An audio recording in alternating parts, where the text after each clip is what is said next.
بہت زیادہ عزت و تعظیم و تکریم کے لائق میرے پیارے نبی صلی اللہ علیہ وآلہ وسلم کے پیارے غلاموں، اللہ کے فضل سے آج کا جمعہ یعنی پورا دن پورے ملک میں یوم تشکر کے طور پہ منایا جا رہا ہے۔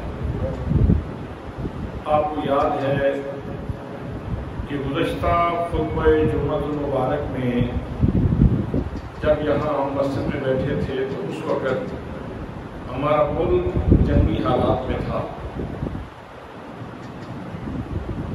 خطرات کے بادل ہر طرف منڈلا رہے تھے، اور میں نے بھی ریکویسٹ کی تھی تمام لوگوں سے، سامعین سے، عوام پاکستان سے، سوشل میڈیا کے ذریعے بھی اور ڈائریکٹلی بھی، کہ اس وقت ملک کے اوپر مشکل حالات ہیں، تو ہم سب کو چاہیے کہ ہم اس وطن عزیز کی سالمیت کے لیے دعا کریں،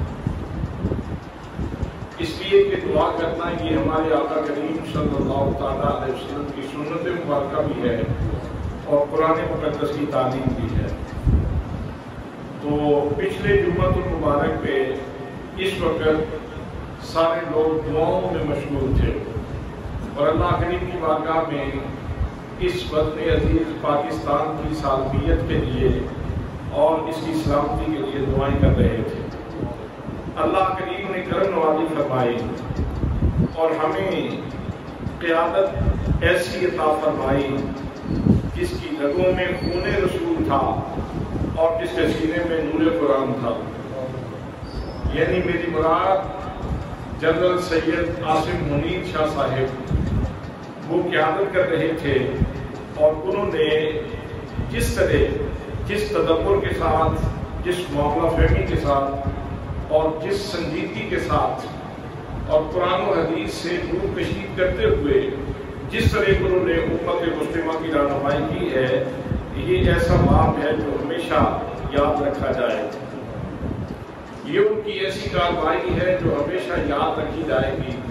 ہماری دعا ہے کہ اللہ کریم ہمارے قائد کو بھی اور ہماری تمام فورسز کو بھی دن دگنی رات چگنی ترقی عطا فرمائے، اور ہمارے جوانوں کی اللہ کریم حفاظت فرمائے، اللہ کریم ان کے جذبوں کو اپنی بارگاہ میں قبول فرمائے، جو غازی بنے ہیں اللہ کریم ان کی شان و شوکت میں اور اضافہ فرمائے، اور جنہوں نے جام شہادت بھی دیا ہے اللہ کریم ان کو اپنے انوار سے، اپنی تجلیات سے نوازے اور ان کے مقام و مرتبہ میں اضافہ فرمائے۔ میرے بزرگوں، میرے دوستوں، میرے بھائیوں، میرے عزیزوں، پاکستان ہے کیا؟ پاکستان کیا چیز ہے؟ پاکستان اللہ کا انعام ہے۔ پاکستان مدینہ طیبہ کی سلطنت کے بعد یہ زمین کے سینے پہ کلمے کی بنیاد پہ مادہ وجود میں آنے والا ملک ہے۔ وہ یوں کہہ لیں کہ یہ مدینہ طیبہ کی ایک شاخ ہے، ریاست مدینہ کی ایک شاخ ہے، یا ریاست مدینہ کی ایک ایگزامپل کے طور پہ اس کو بنایا گیا تھا۔ اور جب ہمارے بزرگ اس کے لیے کوششیں کر رہے تھے تو ان کی زبان پہ ایک ہی نعرہ تھا، پاکستان کا مطلب کیا؟ لا الہ الا اللہ۔ کتنا خوبصورت نعرہ ہے اور کتنا مقصدیت، کتنی باتیں ہو رہی ہے کہ پاکستان کا مطلب کیا؟ لا الہ الا اللہ۔ دستور ریاست کیا ہوگا؟ محمد رسول اللہ صلی اللہ علیہ وآلہ وسلم۔ تو اس نعرے کی بنیاد پہ یہ وطن عزیز مادہ وجود میں آیا، انتہائی پاکیزہ جذبوں کے ساتھ، انتہائی خوبصورت امنگوں کے ساتھ ہمارے بزرگوں نے یہ پاکستان بنایا، اور پھر ہوا یہ کہ اس کو ان خطوط پہ استوار نہ کیا جا سکا، جس کی وجہ سے بہت زیادہ پریشانیاں ہوئیں۔ معاشی میدان میں پاکستان کمزور ہو گیا، دیگر بہت سارے معاملات میں کمزور ہو گیا۔ تو آج دیکھیں کہ جب ایسی قیادت میسر آئی کہ جس نے اس پاکستان کو ان جنگی حالات میں قرآن کے قریب کر کے اس کی حفاظت کی.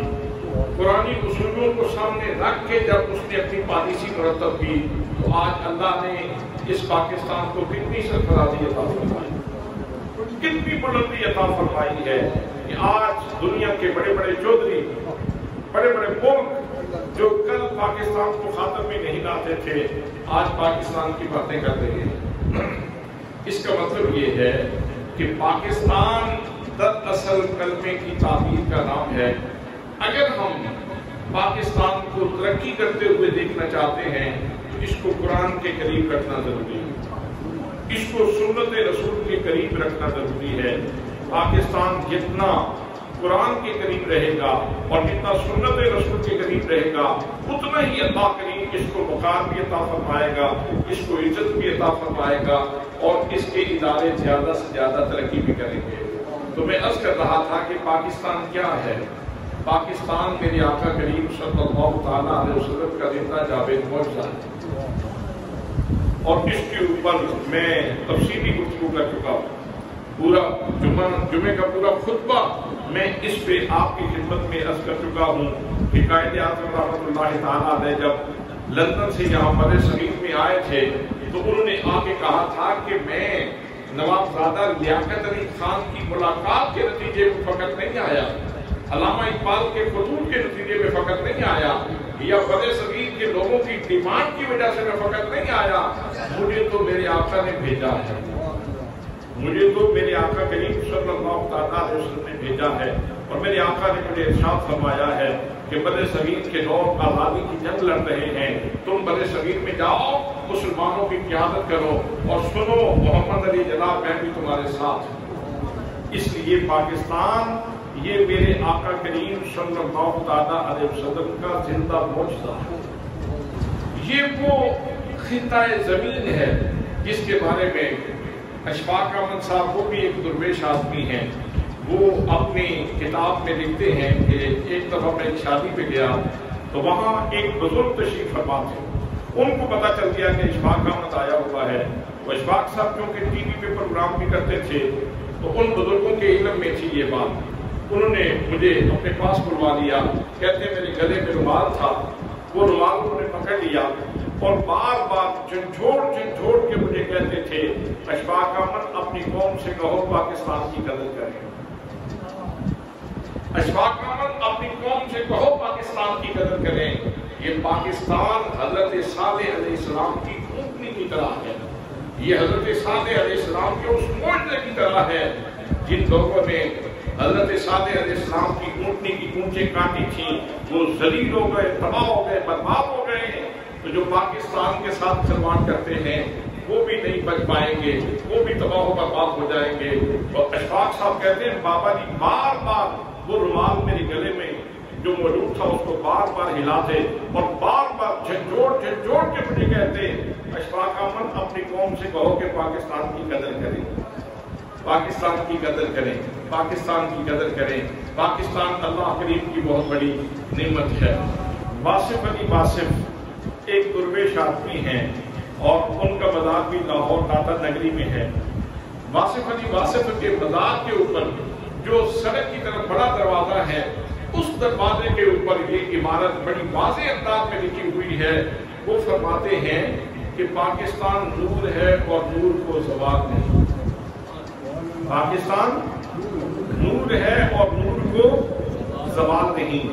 حضرات محترم, یہ ان بزرگوں کی باتیں ہیں, یہ ان ہستیوں کی باتیں ہیں جو میں آپ کی خدمت میں عرض کر رہا ہوں. پاکستان کو اگر صحیح طرح سمجھ لیا جائے اور اس کے مقاصد کو سمجھ لیا جائے تو بہت بڑا انعام اللہ کریم کی بارگاہ سے ہمیں حاصل ہو سکتا ہے.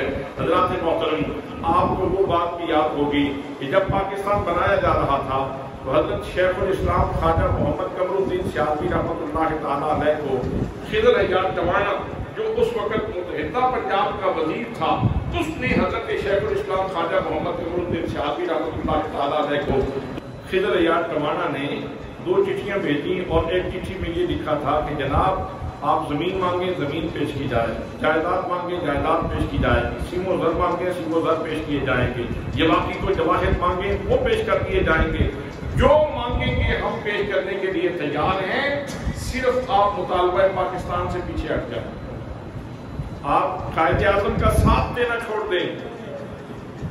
اور دوسری چٹھی جب کھولی تو اس کے اندر لکھا تھا کہ اگر آپ نے ہماری آفر کو قبول نہیں کیا تو پھر آپ سن لیں کہ آپ کا دربار سرکاری تعمیر میں دے دیا جائے گا، آپ کی زمین سرکاری تعمیر میں دے دی جائے گی، اور آپ کے مکان سرکاری تعمیر میں دے دیے جائیں گے، آپ کے پاس کچھ بھی باقی نہیں رہے گا۔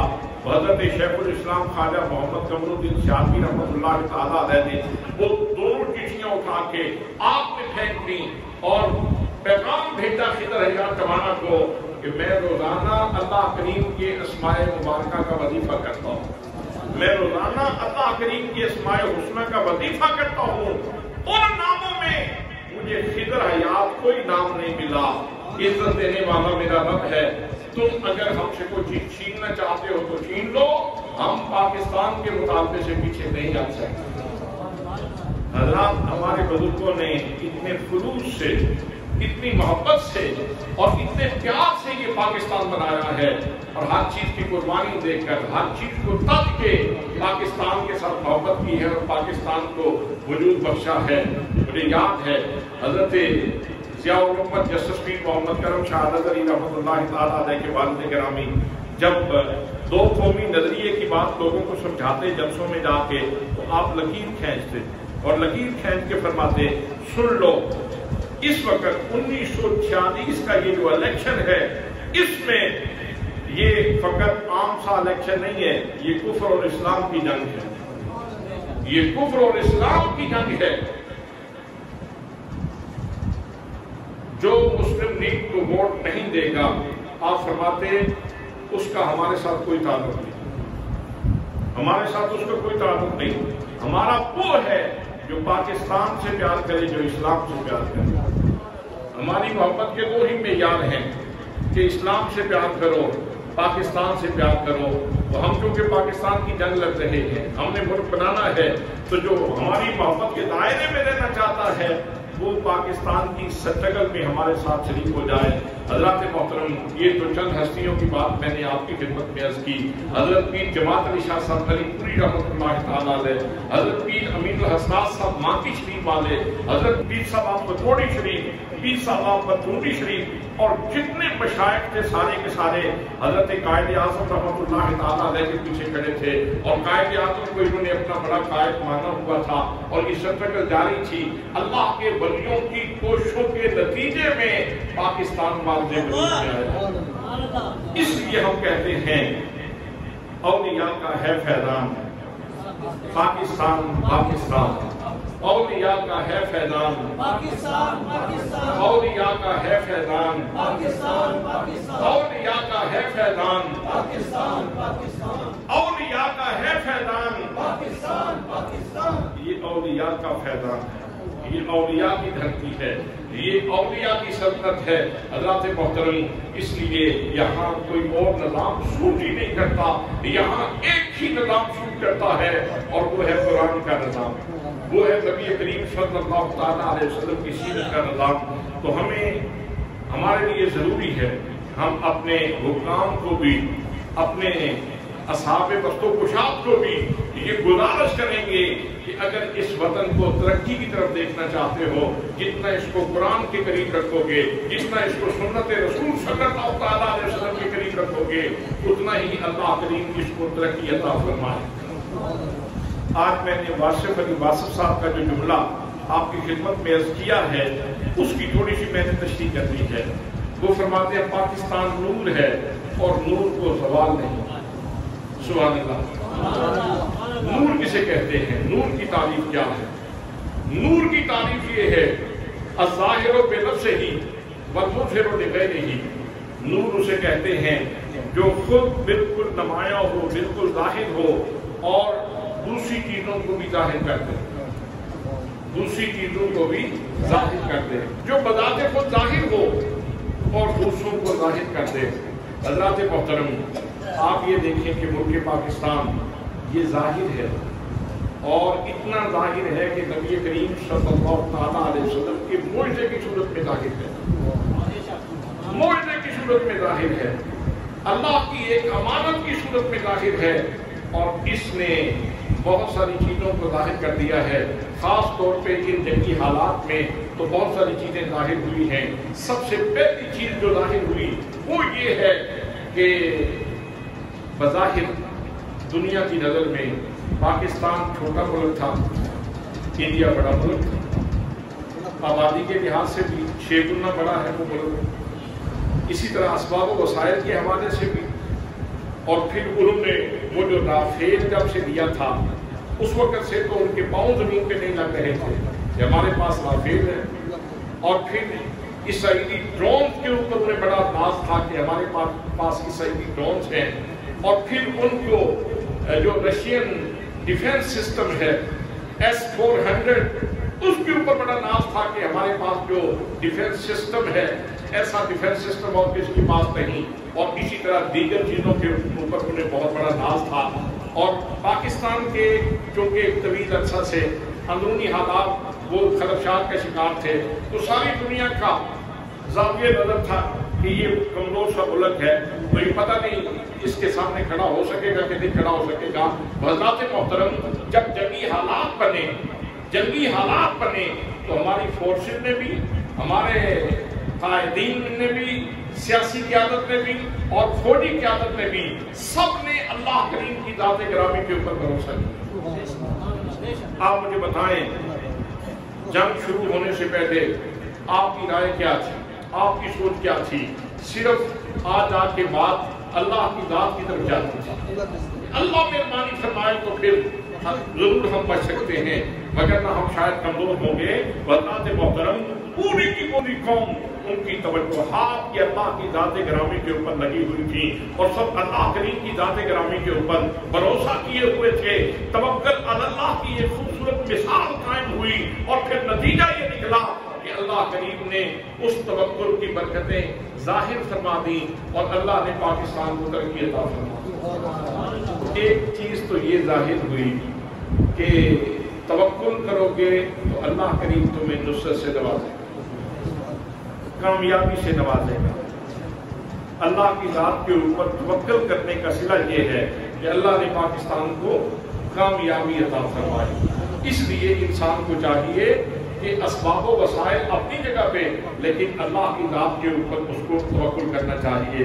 پوری قوم نے اللہ کی ذات پہ توکل کیا، عسکری قیادت نے اللہ کی ذات پہ توکل کیا، سیاسی قیادت نے اللہ کی ذات کے اوپر توکل کیا، اور سب کی فکر کی پرکار ہے وہ ایک ہی مرکز کے اوپر جمی ہوئی تھی کہ اللہ کریم مہربانی فرما دے تو پھر ہمارے لیے سارے راستے ہی آسان ہیں۔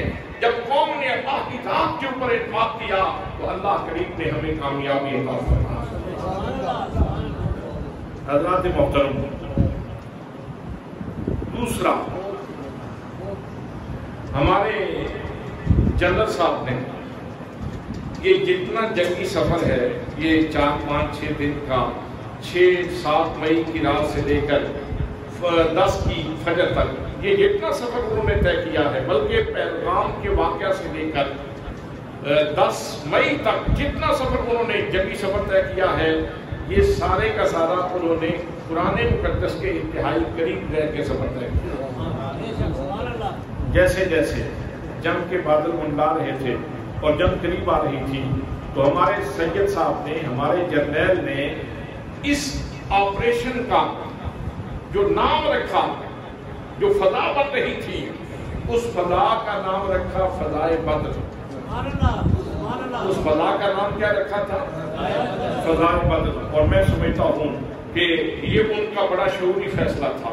یہ فقط نام رکھنا مقصود نہیں تھا، اس کے اندر پیغام بھی تھا کہ میرے بحری فوج کے مجاہدوں، میرے ہوائی فوج کے مجاہدوں اور میرے باقی فوج کے مجاہدوں، وقت آ گیا ہے ایک دفعہ پھر اصحاب بدر کی سنت کو زندہ کر دو۔ ایک دفعہ پھر اصحاب بدر کی سنت کو زندہ کر دو۔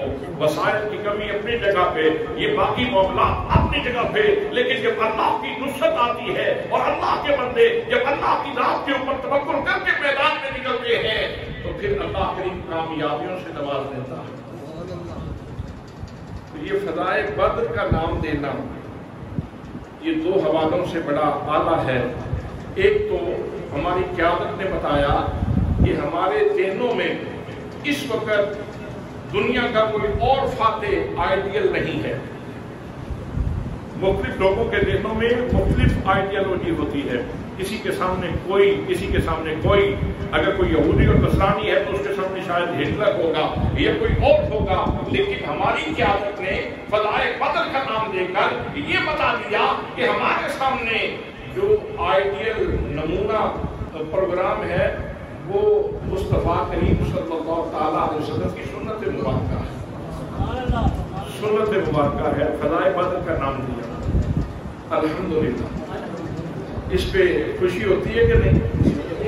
سکون ملتا ہے کہ نہیں؟ وہ پاکستان بیچارہ جو کلمے کی بنیاد پہ بنا تھا، بڑے عرصے کے بعد اس کی اپنی اصل سے ملاقات ہو رہی ہے.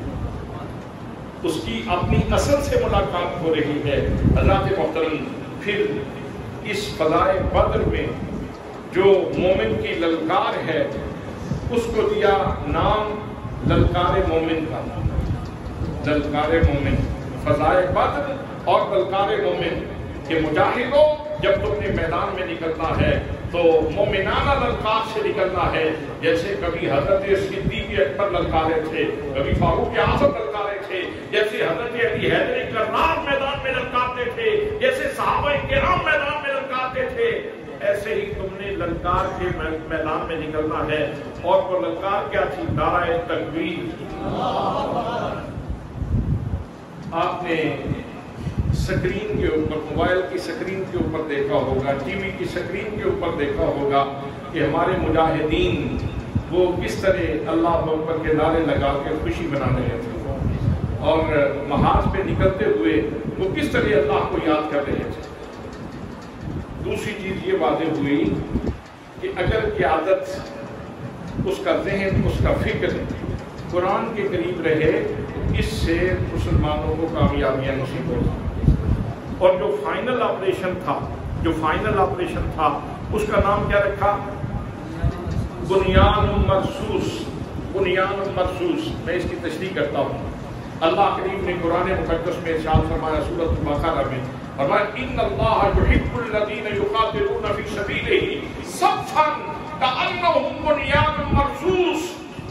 فرمایا اس میں کوئی شک نہیں، اس میں کوئی شک کرنے کی ضرورت نہیں ہے کہ بے شک اللہ کریم ان لوگوں سے محبت فرماتا ہے جو لوگ دشمن کے مقابلے میں ڈٹ کے جہاد کرتے ہیں اور ایسے ڈٹ جاتے ہیں جیسے سیسا پلائی ہوئی دیوار ہوتی ہے. اللہ نے ان کی جزا کا ذکر پہلے کیا ہے، ان کے کام کا ذکر بعد میں کیا ہے. جزا ان کی یہ ہے کہ جو بنیاد مرصوص بن جاتے ہیں ان کے اوپر اللہ کا پیار برستا ہے.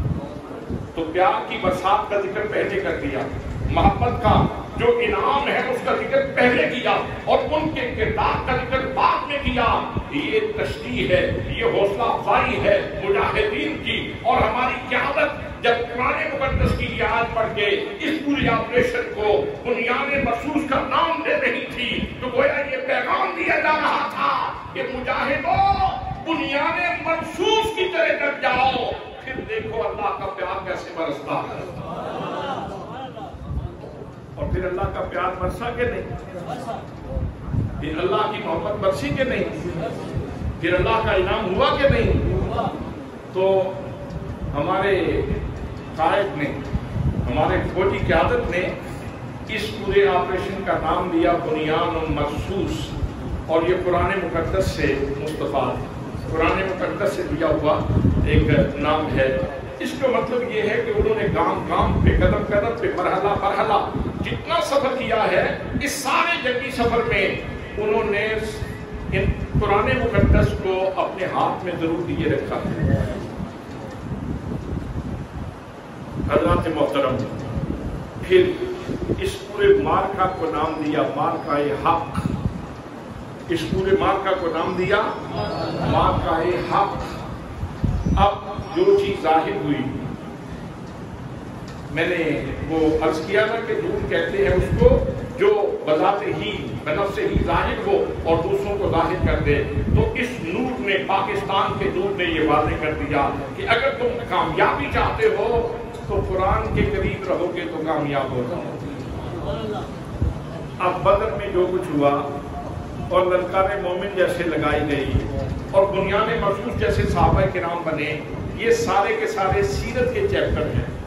یہ سارے کے سارے سیرت مصطفیٰ کے چیپٹر ہیں. تو گویا ہمارے قائد نے ہمیں یہ بھی بتایا کہ ہم سیرت رسول کے بھی قریب رہ کے سفر کر رہے ہیں، اور اگر تم سیرت رسول کے قریب رہ کے سفر کرو گے زندگی کا تو پھر کامیاب ہو جاؤ.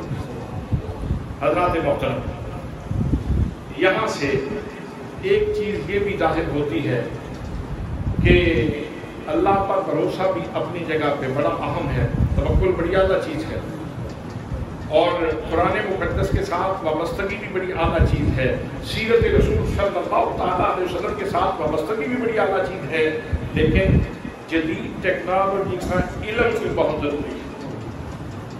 ٹیکنالوجی کا علم بھی بڑا ضروری ہے. ٹیکنالوجی کا علم بھی بڑا ضروری ہے. آج ضرورت اس بات کی ہے کہ ہماری یونیورسٹیز میں، ہمارے کالجز میں، ہمارے اداروں میں، بشمول مدارس، ان سب میں دینی تعلیم بھی پڑھائی جائے اور جدید اصلی علوم جو ہے وہ بھی پڑھائے جائیں. جو جدید اصلی علوم ہے وہ بھی پڑھائے جائیں. آپ دیکھیں بڑا وہ ان کے پاس بڑا ڈیفینس سسٹم کے اوپر بڑا ناز تھا، S-400 کے اوپر، کہ بہت بڑا دفاعی سسٹم ہے. لیکن اللہ نے اس قوم کے بچوں کو اتنی ذہانت عطا فرمائی، اتنی فطانت عطا فرمائی، بلکہ مجھے یوں کہیے کہ جب اللہ کی طرف پوری قوم نے منہ کیا تو اللہ کریم نے ان کی فکر کے دروازے کھول، اللہ نے فکر کے دروازے ایسے کھول دیے کہ ان کا سسٹم جیم کر دیا. وہ جہاز اڑانے کے قابل ہی نہیں رہے.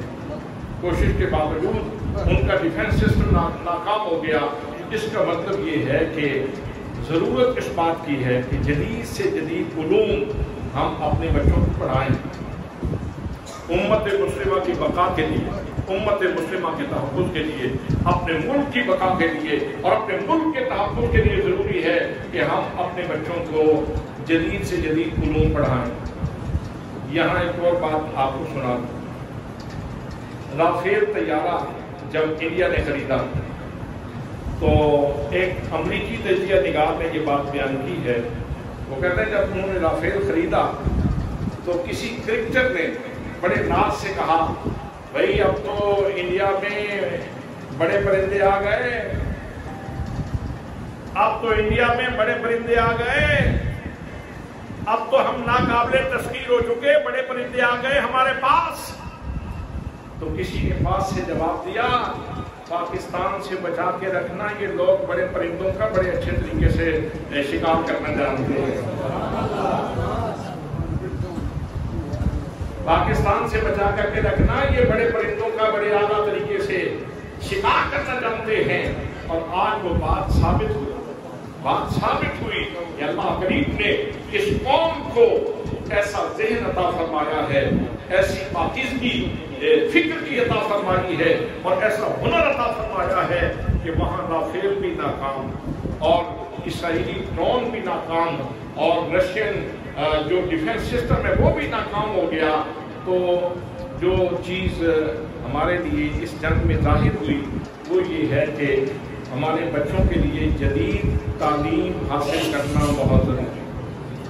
ہمارے بچوں کے لیے ہماری یونیورسٹیز میں، ہمارے کالجز میں، ہمارے مدارس میں ہمارے بچوں کا جدید علوم حاصل کرنا یہ بہت ضروری ہے، یہ بہت ضروری ہے. حضرات محترم، جہاں یہ ساری چیزیں ظہور پذیر ہوئیں وہاں ساتھ ہی ایک قابل مذمت عنصر بھی ظاہر ہوا اسی جنگ کے دوران. بہت سارے تو نہیں، خیر تھے تو موجود ہی چند لوگ تھے، لیکن جو فضا خراب کرنے والے ہوتے ہیں وہ تھوڑے بھی ہوں تو محسوس ہوتے ہیں، اور ایسے حالات میں تو بہت زیادہ محسوس ہوتے ہیں. جاوید غامدی اپنے آپ کو ایک بندہ ہے جو مفکر کہتا ہے، اور عمومی طور پر صوفیاء کے خلاف بولتا رہتا ہے. جاوید غامدی، اس کا ایک ادارہ ہے المورد، اس ادارے کا جو ترجمان ہے وہ اس کا داماد ہے، اس کا نام ہے حسن یاس. وہ اس جنگ کے دوران اس کے کلپ چلتے رہے. اس نے کہا پاکستان کیسے مقابلہ کرے گا، پاکستان کے پاس جو جہاز ہے یہ تو انڈیا کی طرف منہ ہی نہیں کر سکتے، پاکستان کے پاس جو جہاز ہیں یہ تو انڈیا کی طرف منہ ہی نہیں کر سکتے. اسی طرح ایک اور بندہ ہے جیلر میں بیٹھا ہوا اکیڈمی میں، مرزا محمد علی، اس کے کلپ چلتے رہے. وہ ہمیشہ اسرائیلی بولی بولتا، ہمیشہ سے وہ اسرائیلی بولی بولتا ہے. اور غزہ اور فلسطین کے معاملات جب گرم تھے، اب بھی گرم ہیں، تو وہ کہہ رہا تھا کہ فلسطینیوں کو یہاں سے چلے جانا چاہیے اور مسلمان ملکوں کو ان کو قوم کر دینا چاہیے، ایک جگہ خالی کر دینی چاہیے.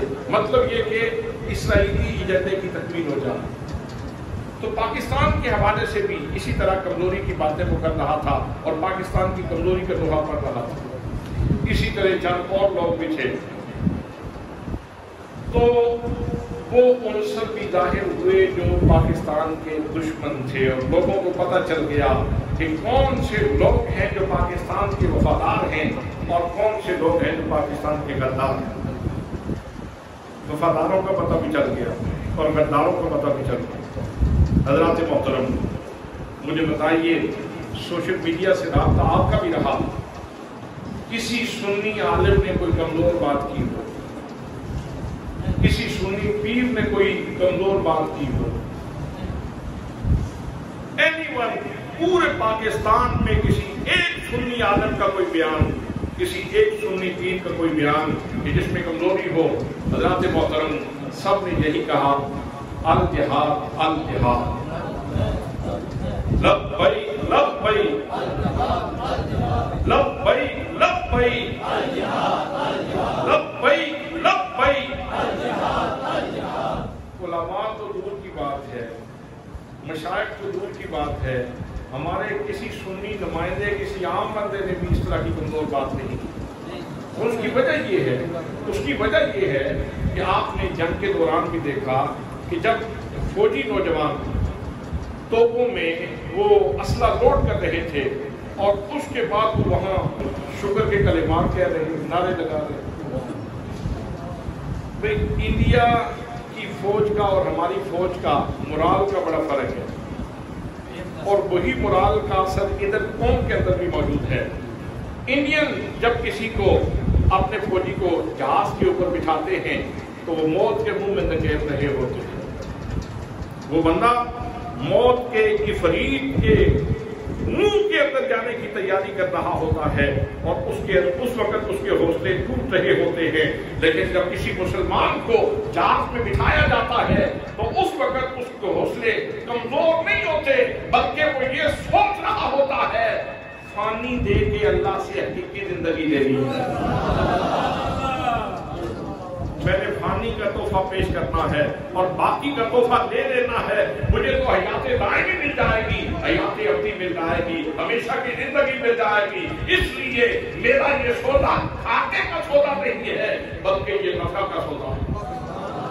وہ ایک فوجی نوجوان جس کا نام نجیب ہے، جس کی ویڈیو وائرل ہے سوشل میڈیا کے اوپر، وہ بوٹ پہن رہا ہے، ساتھ ساتھ گفتگو کر رہا ہے. کام ہوا 4 سال پہلے جس کے لیے بھرتی ہوا تھا، آج وہ موقع ملا. ایسے جیسے اس کی شادی ہو گئی. وہ اتنا خوش ہے، اتنا خوش ہے، اس طرح تو کوئی شادی پہ جاتے ہوئے بھی خوش نہیں ہوتا. اپنی شادی ہو تو بندہ اتنا خوش نہیں ہوتا جتنا وہ فوجی جو ہے وہ خوش ہو رہا. سب کو میرے فلاں کو سلام، فلاں کو سلام، فلاں کو سلام. اگر ہم غازی بن کے آ گئے تو پھر آ کے ملاقات کریں گے، اور اگر ہم شہید ہو گئے تو یہی ہماری مراد ہے. شہادت ہے مطلوب و مقصود مومن، نہ مال غنیمت نہ کشور گشادی، نہ مال غنیمت نہ کشور گشادی. دو عالم سے کرتی ہے بیگانہ دل کو قائد. علامہ اقبال نے کیا خوبصورت بات کہی تھی.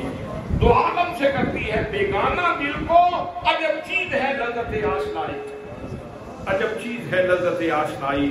یہ جو ہمارے مجاہدین ہیں، یہ جو ہمارے فوجی ہیں، یہ جب کسی جہاز میں بیٹھتے ہیں یا میدان میں اترتے ہیں تو یہ اللہ کی طرف سے جو ان کو اس کی ذات کی طرف لذت آشنائی نصیب ہے، یہ اس لذت آشنائی کے ساتھ میدان میں اترتے ہیں. تو پھر ان کے سامنے دو عالم کی چیزوں کی کوئی حقت اور کوئی حیثیت نہیں رہتی. ان کی نظر اللہ کے جنگوں کے اوپر ہوتی ہے اور جنگوں کی طلب میں یہ اللہ کے راستے میں اترتے ہیں. دو عالم سے کرتی ہے بیگانہ دل کو، عجب چیز ہے لذت آشنائی. سبحان اللہ، عجب چیز ہے لذت آشنائی.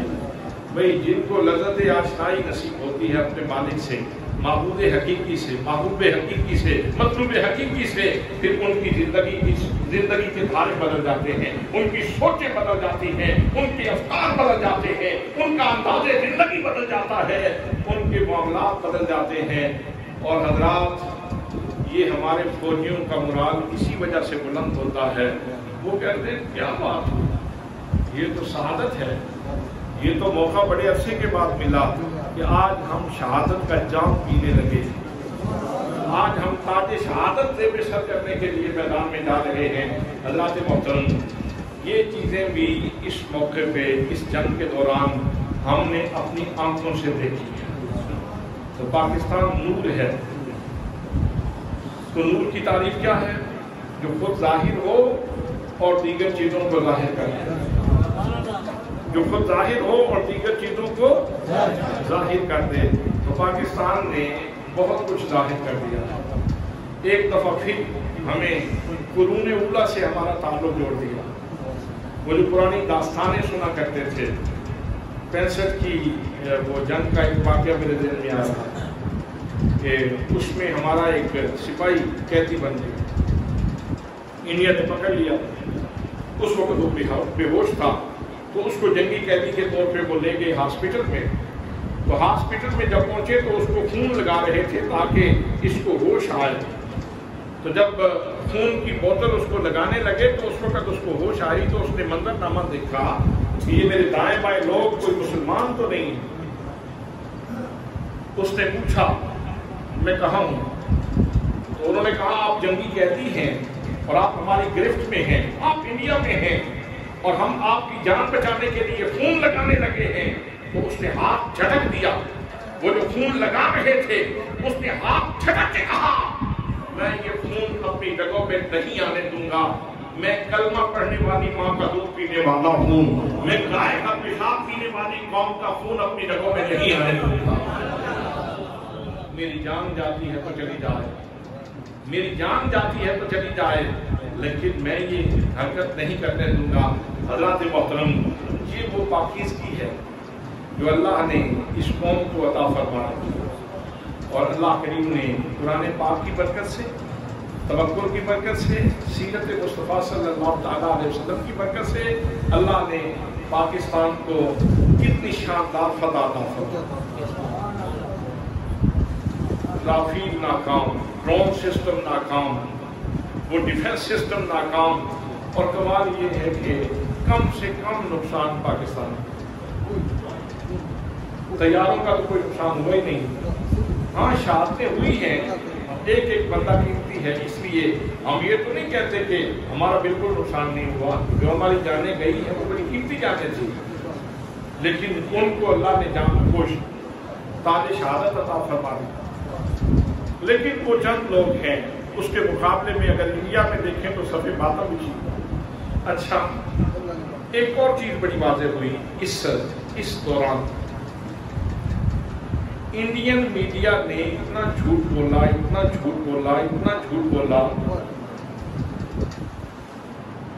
9-10 کی درمیانی رات اتنا جھوٹ بولا. لاہور پہ قبضہ کر دیا ہے، پنڈی پہ قبضہ کر دیا ہے، اسلام آباد کے اوپر قبضہ کر دیا ہے، کراچی کے اوپر قبضہ کر دیا ہے. جھوٹ بول بول کے وہ ایسے ہو گئے جیسے جھوٹ بولنے والی چمنیاں ہوتی ہیں. اور میں کہتا ہوں جتنا جھوٹ انہوں نے بولا ہے اگر وہ دھوئیں میں بدل جائے تو انڈیا میں آج تک کوئی شاید نظر ہی نہ آتی. اتنا جھوٹ بولا ہو. اب اس کا نقصان کیا ہوا ہے؟ سارا جہان لانتے بھیج رہا ہے اور انڈین میڈیا کا وقار بالکل زیرو. آج ان کی بات سننے کے لیے کوئی تیار نہیں. اور انٹرنیشنلی اللہ نے پاکستان کو عزت عطا فرمائی. کل تک جو لوگ پاکستان کو درخور اطلاع نہیں سمجھتے تھے، پاکستان کو ایک زیرو ملک سمجھتے تھے، آج اللہ نے پاکستان کو وہ تشکیل عطا فرمائی. اور آخری بات یہ عرض کروں کہ 10 مئی کو اسٹاک ایکسچینج میں جو تیزی آئی وہ پاکستان کی تاریخ کی مثالی، پاکستان کا وہ بہت بڑا ریکارڈ تھا. یعنی اکنامیکلی معاشی طور پر پاکستان اس دن کو مستحکم ہوا ہے. تو اس میں پیغام ہے کہ اگر ہم اللہ کے نظام کے قریب رہیں، اللہ کے کلام کے قریب رہیں، سنت نبوی کے قریب رہیں، تو پھر یہ IMF سے ہماری جان چھوٹ سکتی ہے قرضوں سے. جنگ والے دن کو معیشت کمزور ہونی چاہیے تھی، مضبوط کیسے ہو؟ اسٹاک ایکسچینج اتنی بلندی پہ کیسی چلی گئی؟ حضرات محترم، یہ ایک بہت بڑا اشارہ ہے کہ اگر آپ اس بھوک سے اور قرضوں کے اس بوجھ سے نجات پانا چاہتے ہیں، آپ اسلامی نظام کے قریب آئیں. اسلامی نظام کے قریب آئیں تو ان مصیبتوں سے آپ کی جان چھوٹ سکتی ہے. کہ پاکستان نور ہے اور نور کو زوال نہیں. واصف علی واصف کا یہ جملہ بڑا یاد رکھنے کے قابل ہے. اور نور وہ ہوتا ہے جو خود ظاہر ہو اور بہت ساری چیزوں کو ظاہر کر دیتا ہے. آج پاکستان نے بہت ساری چیزوں کو، بہت ساری قدروں کو اور بہت سارے لوگوں کو واضح کر دیا ہے، اور ہماری فوج کی شان بھی بڑھا دی، ہمارے اسلحہ کی شان بھی بڑھا دی. چائنا شکر گزار ہے کہ پاکستانی افواج نے میرے اسلحے کا استعمال کرنے کا حق ادا کر دیا. ہمارے دوستوں کو بھی پتہ چل گیا کہ ترکی ہمارا دوست ہے، آذربائیجان ہمارا دوست ہے. بنگلہ دیش جو ایک عرصے سے کٹا ہوا تھا اور ہمیں بھی اس کا دکھ تھا، آج بنگلہ دیش بھی ہمارے ساتھ. لیکن ایک بات اور بھی عرض کروں، ترکی نے بحری بیٹا ہماری مدد کے لیے لا کے کھڑا کر دیا تو انڈیا کو کتنی تکلیف ہوئی. انڈیا نے ترکی کے ساتھ بائیکاٹ کر دیا، انڈیا نے معاشی بائیکاٹ کر دیا کہ ہم ترکی کی چیزیں نہیں خریدیں گے. اور ہم کتنے عرصے سے چیخ رہے ہیں اپنی قوم سے کہ خدا کے لیے اسرائیل کی چیزیں نہ خریدو، لیکن جب کسی شادی میں جاتے ہیں تو آگے پھر وہ پیپسی پڑی ہوتی ہے، پھر آگے کوک پڑی ہوتی ہے، پھر آگے سپرائٹ پڑی ہوتی ہے، پھر آگے اسرائیلی چیزیں پڑی ہوتی ہیں. دکانوں پہ دیکھیں تو اسرائیلی پروڈکٹس جو ہے وہ دکانوں کے اوپر نظر آتی ہیں. ایک دو دن کی مدد ترکی نے ہماری کی تو انڈیا نے ترکی کے ساتھ معاشی بائیکاٹ کر کے اس کو نقصان پہنچانے کی کوشش کی، اور ہمارے کتنے بچے اسرائیل نے ذبح کر دیے. ان بچوں کی تصویریں دیکھ کے ہم برداشت نہیں کر پاتے. اتنی وہ ڈراؤنی تصویریں ہیں، ٹانگیں کٹی ہوئی ہیں، خون بہہ رہا ہے، بچہ زمین کے اوپر پڑا ہے، چھوٹی چھوٹی بچیاں ہیں، ان کی چیخیں نکل رہی ہیں اور کوئی پرسان حال نہیں. رات اتنا ظلم کیا گیا اور ہم قوم کو چیخ کے بتا رہے ہیں کہ خدا کے لیے مہربانی کرو، اسرائیلی پروڈکٹس کا بائیکاٹ کرو. لیکن ہمارے کانوں کے اوپر جو تک نہیں جیتتی. خدا کے لیے ضرورت اس بات کی ہے کہ ہم بھی ایک قوم بنیں، ہم بھی اپنے نفع و نقصان کو پہچانیں، ہم بھی دیکھیں کہ ہمارا دوست کون ہے اور ہمارا دشمن کون ہے. دعا ہے کہ اللہ کریم وطن عزیز پاکستان کو صبح قیامت تک سلامت رکھے. آئیے آج میرے ساتھ مل کے یہ آپ نے نعرہ لگانا ہے، پاکستان زندہ باد، پاکستان زندہ باد. اگر آپ ٹھیک ہے تو پھر ہاتھ کھڑا کریں. پاکستان زندہ باد، پاک آرمی زندہ باد، پاک فوج زندہ باد، پاک فوج زندہ باد، پاک فوج زندہ باد، پاک فوج زندہ باد، پاکستان زندہ باد، پاکستان زندہ باد. سدا سلامت، سدا سلامت، سدا سلامت.